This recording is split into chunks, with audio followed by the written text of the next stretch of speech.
sabuwar duniya. Kuma ga sabon gwamna nan a Jigawa. Mustapha Sallalami doka zama hanzi gidajen kowa. Mun faɗa mun daɗa yau sabon murtala. Da sunan Allah mai rahama mai jin kai. A yau 25 ga watan Agustan shekarar 2022, dan takarar gwamnan jihar Jigawa karkashin inuwar jam'iyyar PDP ya ci gaba da wallafa manufofinsa ga jihar Jigawa kashi na 5. Kuma a wannan makon ya fara wallafa manufofin nasa ne akan batun lafiya, inda manufar tasa ta wannan makon ta fara da cewa bari mu fara da tunawa 'yan uwana mutanen jihar Jigawa babban aikin da yake gaban mu gabaki daya. Cicciɓa Jigawa zuwa mataki na gaba ta fuskar ci gaba yana buƙatar gagarumar gudunmawar masu ruwa da tsaki a dunkule. Bajintar gwamna guda 1 ko 2 ta shekara 4 ko 8 kaɗai ba za ta wadatar da mu ba. Dole sai mun haɗa kai domin goyon bayan aiwatar da tsare-tsare masu nisan zango waɗanda za su canza alƙiblar tarihin jihar mu ta Jigawa. A gani na bambancin ra'ayin siyasa bai kamata ya hana mu yin aiki tare domin ciyar da wannan sabuwar duniyar gaba ba. Yau ina so mu tattauna akan batun kiwon lafiya da kuma tanadin mu akan ta idan Allah ya ba mu dama. Sanin kowa ne jihar Jigawa da Najeriya baki daya sun gamu da kalubale a 'yan waɗannan shekarun, tun daga matsalar zazzabin cizon sauro wadda ita ce ta zamo mana jiki a halin yanzu, zuwa matsalolin mata wajen haihuwa da mutuwar ƙananan yara, har zuwa cutar corona da aka sha fama da ita a shekarar 2020. Abun akwai damuwa sosai. Bugu da ƙari ga matsalar mu ta ambaliyar ruwa duk shekara wacce a koyaushe takan haddasa barkewar cututtuka. Saboda haka akwai buƙatar mu bawa sashen lafiya cikakkiyar kulawar da ta dace da shi. Babban ƙudurinmu na farko shine inganta kasafin kuɗin kiwon lafiya da aiwatar da shi. Gwamnatin jihar Jigawa ta cancanci yabo bisa ware kaso 16 cikin 100 na kasafin kuɗin shekarar 2022 ga kiwon lafiya. Amma a shekarun da suka gabata baya wuce kaso 10 zuwa kaso 15 bisa 100. Wata matsalar kuma ita ce ta aiwatar da kasafin kuɗin. Misali, jihar Jigawa ta ware kaso 13.5 cikin 100 wanda kiyasinsa ya kai sama da naira miliyan 21,000 ga kiwon lafiya a shekarar 2021. Amma aiwatarwar bata kai kaso 40 ba kamar yadda bayanai a hukumance suka nuna. Wannan na nufin ƙasa da naira miliyan 8.5 kaɗai gwamnatin ta iya samarwa. Wannan ba zai bada sakamako mai kyau ba.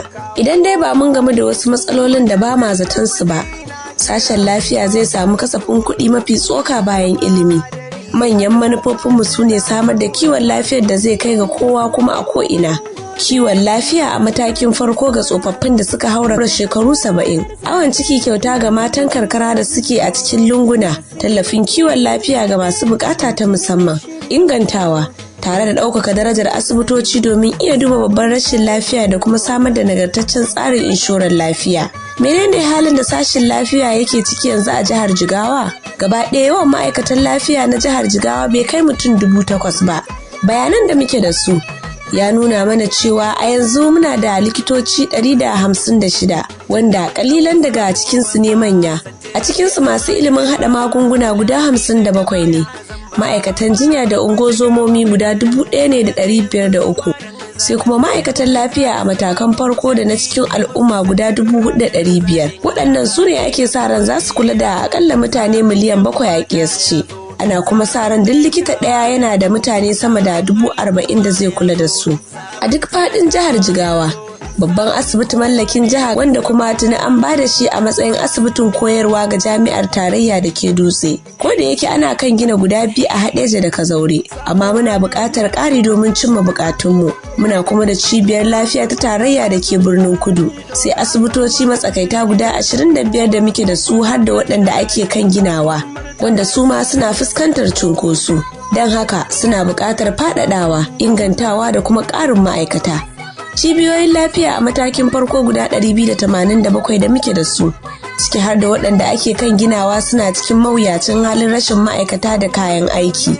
Muna da burin maganin waɗannan matsaloli a hankali, tare kuma da tabbatar da dawwammamiyar wutar lantarki a asibitoci da dama ta hanyar amfani da hasken rana domin rage tsada da kuma haɗarin amfani da janaretoci. Ɗan takarar gwamnan jihar Jigawa ya ci gaba da cewa an gudanar da gyare-gyaren kiwon lafiya masu mahimmanci tun daga 1999 wanda suka yi sanadiyar kyautuwar sashen. An kuma yi wa ma'aikatar lafiya gyaran fuska ta hanyar raba ta zuwa sassa guda 5.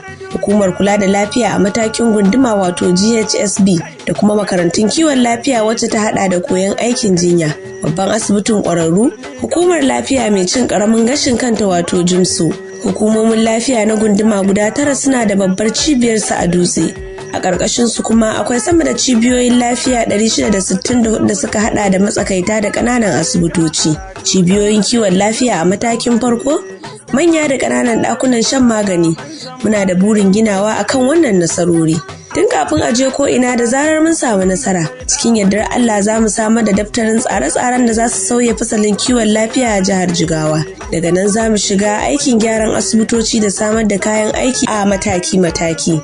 Za mu samar da tsarin ɗaukar ma'aikata da ba da ƙarin horo ga waɗanda muke da su wanda zai zamo ƙari akan tsarin ɗaukar nauyin 'yan Jigawa domin yin karatun aikin likita, musamman mata domin magance ƙarancin su a cikin aikin kiwon lafiya. Za mu tsarkake tare da inganta hanyar sayowa da rarraba magunguna. Insha Allah, za mu samar da rumbunan adana bayanai kan kiwon lafiya domin amfani da shi wajen yin tsare-tsare da kuma sanya idanu kan manyan cututtuka kamar tarin fuka, cuta mai karya garkuwar jiki da sai sauransu. Za mu fi mayar da hankali kan rigakafi wanda ya fi magani.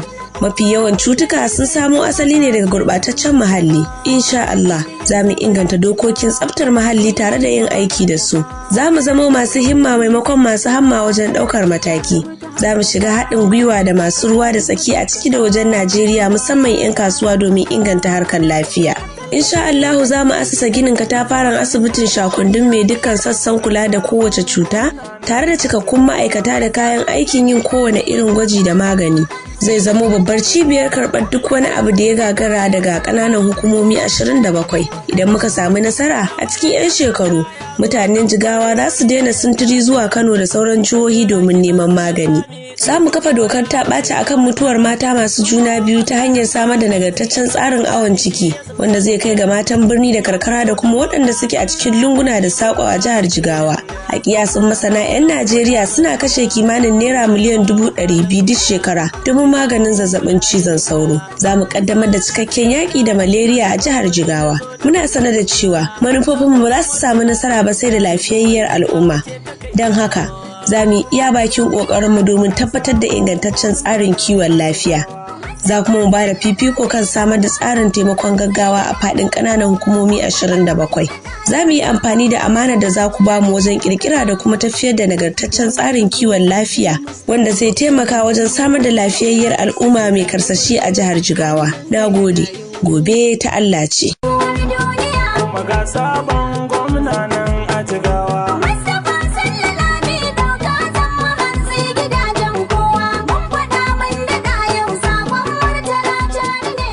Shine sakon manufar ɗan takarar gwamnan jihar Jigawa ƙarƙashin inuwar jam'iyyar PDP mai alamar lema Alhaji Mustapha Lamido Santirakin Dutse. Ni da na karanto sunana Zunura Ishaq Jibril yar mutan Hadeja nake cewa gobe ta Allah ce.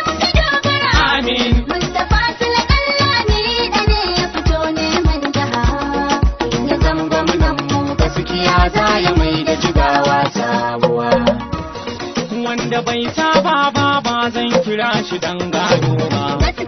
Fara buɗo sauti Isa na Gwamba ba a fasa ba. Zana ambaci zaki dan zaki bai kamar torewa. Musu tafasila dan lami da ɗaɗan Jigawa maraba. Wanda duk yake Allah ba za ya duba Qur'ani ba. Musu tafasila dan lami da Allahu ne ya daga ka. Musu tafasila dan lami da teku ne ba a kure ka.